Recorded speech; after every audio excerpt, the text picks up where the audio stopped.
একই রাস্তা 10 বার করবে, 10 বারের বাজেট আনবে, কিন্তু রাস্তাটা করবে না। সরকারি কর্মকর্তা একজন আমাকে বলেছেন যে 20 লক্ষ টাকার ডেভেলপমেন্ট ওয়ার্ক ভাই আমি আপনাকে এখন দিতে পারবো। এবং আপনারা সাংবাদিক ভাইরা অনেক তথ্য জানেন, লিখতে পারেন না, বলে ভাই আমার জীবনের নিরাপত্তা আপনি কখন দিবেন?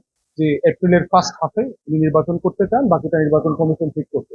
ঢাকাতে যথেষ্ট তদবির, লবি, উপদেষ্টাদের সাথে ঝগড়াঝাটি যা যা করার কিন্তু আমি করেছি। সরকার 2008 সালে একটা জাদুঘর করে দিয়েছে। এই জাদুঘরে আপনি গেলে, ভিতরে গেলে দেখবেন যে ইঁদুর, বিড়াল, কুকুর সবাই মিলে এখানে জাদুঘর পরিদর্শন করতেছে, কিন্তু কোনো মানুষের বাচ্চা নাই এখানে, বনি আদম নাই। কারণ বনি আদম থাকার কোনো পরিবেশ এখানে নাই। এই রকম পরিত্যক্ত অবস্থা একজন বীর শ্রেষ্ঠের সম্মানে তার যে যে জাদুঘরটা করে দেওয়া হয়েছে, এবং 3 বছর ধরে সেখানে কোনো কেয়ারটেকার পর্যন্ত নাই। অথচ সরকারের জেলা পরিষদের 8 লক্ষ টাকা ফান্ড আছে শুধুমাত্র এই জাদুঘরটাকে দেখভাল করবার জন্য, রক্ষণাবেক্ষণ করবার জন্য। টাকাটা কোথায়? সরকার তো একটা ফিক্সড কস্ট আছে, তার একটা মিউজিয়াম আছে, মানে কি তার সরকারের একটা বছরের বরাদ্দ আছে না? তো টাকাটা কোথায়? ওখানে কেয়ারটেকার নাই কেন? কর্মকর্তা কর্মচারী নাই কেন? পরিত্যক্ত অবস্থায় কেন আছে? তো এই যে আমার এলাকার প্রত্যেকটা জীবন ঘনিষ্ঠ বিষয়, সেটা নিয়ে দেখবেন কোনো রাজনীতি নাই। এবং আমরা এইটাই বলবার চেষ্টা করছি যে বাংলাদেশে রাজনীতির নামে যেটা চলছে, এটা হচ্ছে সিম্পলি গুন্ডামি চলতেছে, এখানে কোনো রাজনীতি নাই। কারণ রাজনীতি মানে হচ্ছে যেখানে জনগণের সমস্যা, জনগণের কষ্ট, সেখানে রাজনীতিবিদরা যাবেন, সেটা নিয়ে আওয়াজ তুলবেন, প্রতিবাদ করবেন, মানববন্ধন করবেন, সরকারের কাছে দাবিনামা দেবেন এবং এটা সমাধান করবার জন্য চেষ্টা করবেন।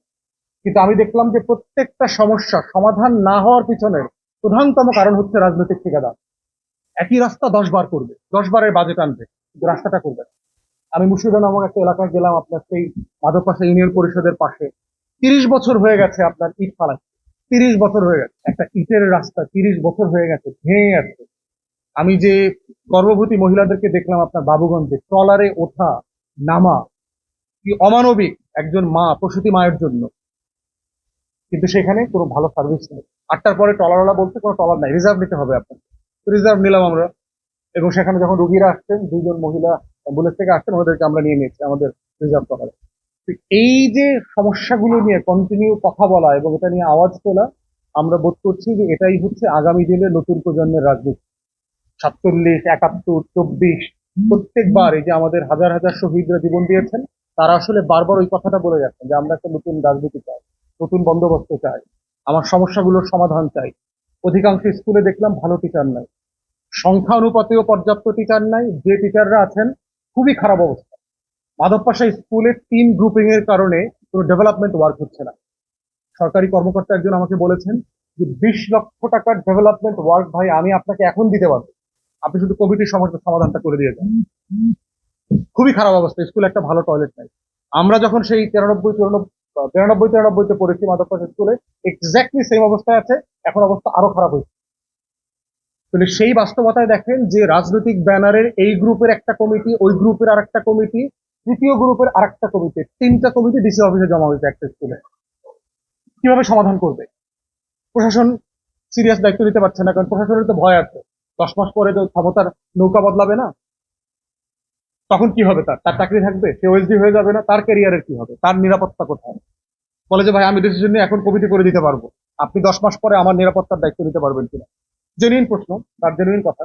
টানা সপ্তমবারের মতো বেস্ট টিস্যু পেপার ব্র্যান্ড হিসেবে স্বীকৃতি পেয়েছে বসুন্ধরা টিস্যু। এবং আপনারা সাংবাদিক ভাইরা অনেক তথ্য জানেন, লিখতে পারেন না, বলে ভাই আমার জীবনের নিরাপত্তা আপনি কখন দিবেন? আমি যে 10 মাস পরে গুম হয়ে যাব না? জাতীয় রাজনীতির ব্যাপারে হচ্ছে আমরা আমাদের তরফ থেকে আপনার প্রফেসর ইউনূসকে স্বাগত জানিয়েছি।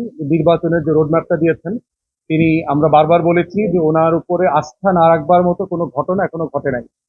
উনি বারবার একই কথা বলেছেন যে ডিসেম্বর 25 থেকে জুন 26-এর ভিতরে নির্বাচন হবে। এবং ওনার আপনার ঈদ উপলক্ষে উনি যে বক্তব্য দিয়েছেন জাতির উদ্দেশ্যে, সেখানে পরিষ্কার করে বলেছেন যে এপ্রিলের ফার্স্ট হাফে উনি নির্বাচন করতে চান, বাকিটা নির্বাচন কমিশন ঠিক করবে। তা আমরা বারবার বলেছি যে এটাই উনি বারবার বলেছেন, ন্যূনতম সংস্কারের উদ্যোগ, বিচারটাকে একটু এগিয়ে নিয়ে যাওয়া, একটু পরিপক্ক অবস্থায় রেখে দেওয়া, এবং তারপরে নির্বাচনের দিকে যাবার যে প্রস্তুতির কথা উনি বারবার বলেছেন, সেটা উনি করেছেন এবং ওনাকে আমরা স্বাগত জানিয়েছি। বিপির ভারপ্রাপ্ত চেয়ারম্যানের সাথে ওনার একটা মিটিং হবার কথা আছে, এই মিটিংকেও আমরা স্বাগত জানাই। কারণ আমরা বোধ করছি যে রাজনৈতিক দল হচ্ছে এই সরকারের সবচেয়ে বড় অংশীজন। অংশীজনদের সাথে ঐক্যমতের ভিত্তিতে যত বেশি কাজ করা যাবে, সেই কাজটা টেকসই হবে। কারণ ঐক্যমত না থাকলে যেটা হবে, টেনশন তৈরি হবে, রাস্তাঘাট উত্তাল হয়ে যাবে, এবং দিন শেষে কেউই কাজ করতে পারবে না। রাজনৈতিক দলেরও কোনো লাভ হবে না, 2 টাকা অন্তর্বর্তীকালীন সরকার যেগুলো করতে চায় সেটাও করতে পারবে না। তাই কন্টিনিউয়াসলি রাজনৈতিক দলগুলোর সাথে বসা, কথা বলা, এবং একটা কনসেনসাস বিল্ডিং এর যে কাজ, এফোর্টটা আমাদেরকে দিতে হবে। এই এফোর্টের অংশ হিসাবে কালকে বিএনপির অ্যাক্টিং চেয়ারপারসনের সাথে যে মিটিং হবে, এই মিটিংকে আমরা স্বাগত জানাই। বাট মাথায় রাখতে হবে, স্ট্যান্ডার্ড টিচারের যে ন্যূনতম গ্রহণযোগ্য মান আছে, এই মানের ব্যাপারে কোনো কম্প্রোমাইজ যেন না হয়। আমার শত্রুকে, আমার সবচেয়ে ঘৃণিত শত্রুকে আমি কি বিচারটা দেব, ওই বিচারের মধ্য দিয়ে প্রমাণিত হবে যে আমি কতটুকু মানুষ, আমার মনুষ্যত্ব, আমি কোন ধরনের সমাজকে দেখি সারা দুনিয়াতে। শুধুমাত্র ঘৃণা, রাজনৈতিক বক্তব্য দিয়ে বিচার হবে না, ওটা রাজনৈতিক বক্তব্যের জায়গায়। কিন্তু বিচারের ব্যাপারে আইসিটিকে আমরা বারবার বলেছি, আবারও মনে করিয়ে দিচ্ছি, সর্বোচ্চ আন্তর্জাতিক এবং ন্যায় ইনসাফের মান বজায় রেখে বিচার করতে হবে। ঘৃণা, বিদ্বেষ, আমাদের মানসিক মনের ভিতরে পুষে রাখা কোনো মতামত যেন এখানে প্রতিফলিত না হয়। এটা পুরোটা হতে হবে এভিডেন্স বেসড, এবং সেই জিনিসটাই আমরা বারবার এখানে দেখতে চাই। ষষ্ঠত হচ্ছে যে, রাজনৈতিক দলগুলোর ভিতরে আপনারা দেখতে পাচ্ছেন যে হয়তো কিছু বোঝাপড়ার ঘাটতি তৈরি হচ্ছে। দল এক্স এর সাথে দল ওয়াই এর একটা দ্বিমত আছে, ওয়াই এর সাথে জেড এর দ্বিমত আছে, বিশেষ করে নির্বাচন কেন্দ্রিক, এই মাসে নির্বাচন হবে না সেই মাসে নির্বাচন হবে। আমার কাছে মনে হয়েছে এটা যথেষ্ট যৌক্তিক, এই আলোচনাগুলো। কোন সরকার, কোন দল সবার সাথে সব বিষয়ে একমত হবেন এমনটা আশা করাটা অযৌক্তিক। বরং গণতান্ত্রিক মূল্যবোধ হচ্ছে, ফ্যাসিবাদ বিরোধী আন্দোলনে আমরা যারা ছিলাম সবাই যার যার জায়গা থেকে লড়াই করেছি। এই লড়াইয়ের মধ্য থেকে আমরা একটা শত্রু সাপেক্ষে সম্পর্ক তৈরি হয়েছে, কিন্তু আমাদের নিজেদের ভিতরকার সম্পর্কটার বোঝাপড়াটা কিন্তু তখন হয় নাই। অতএব সেই জায়গাতে এই দ্বিমতটা যৌক্তিক, এবং দ্বিমতের মাধ্যমে আমাদের জাতীয় শত্রু সাপেক্ষে, জাতীয় স্বার্থ সাপেক্ষে আমাদের সম্পর্কের অবনতি হচ্ছে, এমনটা আমরা বোধ করছি না। কিন্তু আপনার ঢাকাতে যথেষ্ট চর্বি, লবি, উপদেষ্টাদের সাথে ঝগড়াঝাটি যা যা করার কিন্তু আমি করেছি, এবং করার প্রেক্ষিতে আপনারা দেখেছেন যে 2টা প্রকল্প, আমার যে 11 দফা দাবি দেওয়া ছিল বরিশালের, সেই 2টা 1 এবং 2 কিন্তু ইতিমধ্যে একদিকে পাস হয়ে গেছে। ভাঙ্গা থেকে কুয়াকাটা পর্যন্ত 6 লেনের সড়ক এবং মিরগঞ্জের সেতু। এবং আপনারা দেখেছেন 2জন উপদেষ্টা মহোদয় মিরগঞ্জে এসছেন আমাদের দাবির প্রেক্ষিতে, সাখাওয়াত ভাই এবং ফজল কবির ভাই, এবং এসে ওনারা সশরীরে এই দাবি 2টা কনফার্ম করে দিয়ে গেছেন, ঘোষণা করে দিয়েছেন। তৃতীয় একজন উপদেষ্টা, পরিকল্পনা উপদেষ্টা আপনার ওয়াহিদুদ্দিন মাহমুদ স্যার এসছেন, এসে আপনার এই বিষয়টা আপনাদের সাথে কথা বলেছেন এবং এগুলোকে আবার অ্যাসিওর করেছেন। তো আমি যে রাজনীতিটাতে বিশ্বাস করি সেটা হচ্ছে আস্থার সম্পর্ক থাকতে হবে। রাজনীতিবিদ মানেই হলো চোর, বাটপার, বদমাইশ টাইপের লোক।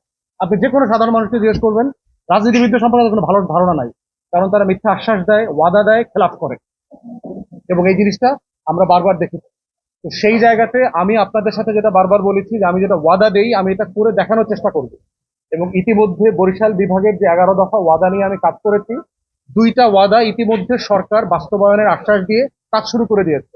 আর বরিশালে হচ্ছে যে আপনার হাসপাতালের ব্যাপারে, সেবার ব্যাপারে ইতিমধ্যে আমি স্বাস্থ্য উপদেষ্টা, সহকারী স্বাস্থ্য উপদেষ্টা দুজনের সাথে কথা বলেছি। যথেষ্ট ডাক্তারের ঘাটতি আছে, তারা ইতিমধ্যে আমাকে জানিয়েছে 3000 ডাক্তার নেবেন, এবং প্রায়োরিটি ভিত্তিতে বরিশালে উপজেলা স্বাস্থ্য কমপ্লেক্স এবং জেলাতে আপনাদের সদর হাসপাতাল এবং শেরেবাংলা মেডিকেলে কনসালটেন্ট এবং ডাক্তার দেবার যেই প্রস্তাবনা আছে সেটা তারা সিরিয়াসলি বিবেচনা করছে। বরিশাল মেডিকেলের আরেকটা বড় জায়গা দেখলাম, আপনার একটা বিশাল ভবনের অর্ধেক হচ্ছে আপনার একটা ব্যাংকে, মেঘনা ব্যাংক নামক একটা ব্যাংকে ভাড়া দিচ্ছে। হাসপাতালের ভবনে ব্যাংক ভাড়া দেয়, এইটা আমার জানা ছিল না। হাসপাতাল করা হয় ওয়ার্ক করার জন্য, কেবিন করার জন্য, রুগীদের ট্রিটমেন্ট করার জন্য, এবং সেটা দিয়েছে নামমাত্র মূল্যে। কারণ এখানে হাসপাতালের যিনি সাবেক পরিচালক ছিলেন আর মেঘনা ব্যাংকে চাকরি দেওয়ার একটা বিশাল লেনদেন হয়েছে এখানে।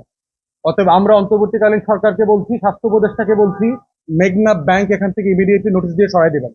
এখানে ক্যাবিনেট হইতে হবে, ওয়ার্ড হইতে হবে। রুগীরা, হাজার হাজার রুগীরা এখানে সেবা পায় না, রাস্তায় শুয়ে থাকে, তারপরে ফ্লোরে শুয়ে থাকে, টয়লেটের সামনে শুয়ে থাকে। সেখানে আপনি মেঘনা একটা কর্পোরেট কোম্পানিকে মাত্র নামমাত্র মূল্যে ভাড়া দিয়েছেন। যে ভাড়াটা হওয়া দরকার 2 লক্ষ টাকা, সেটা 2000 টাকা ভাড়া দিয়েছে।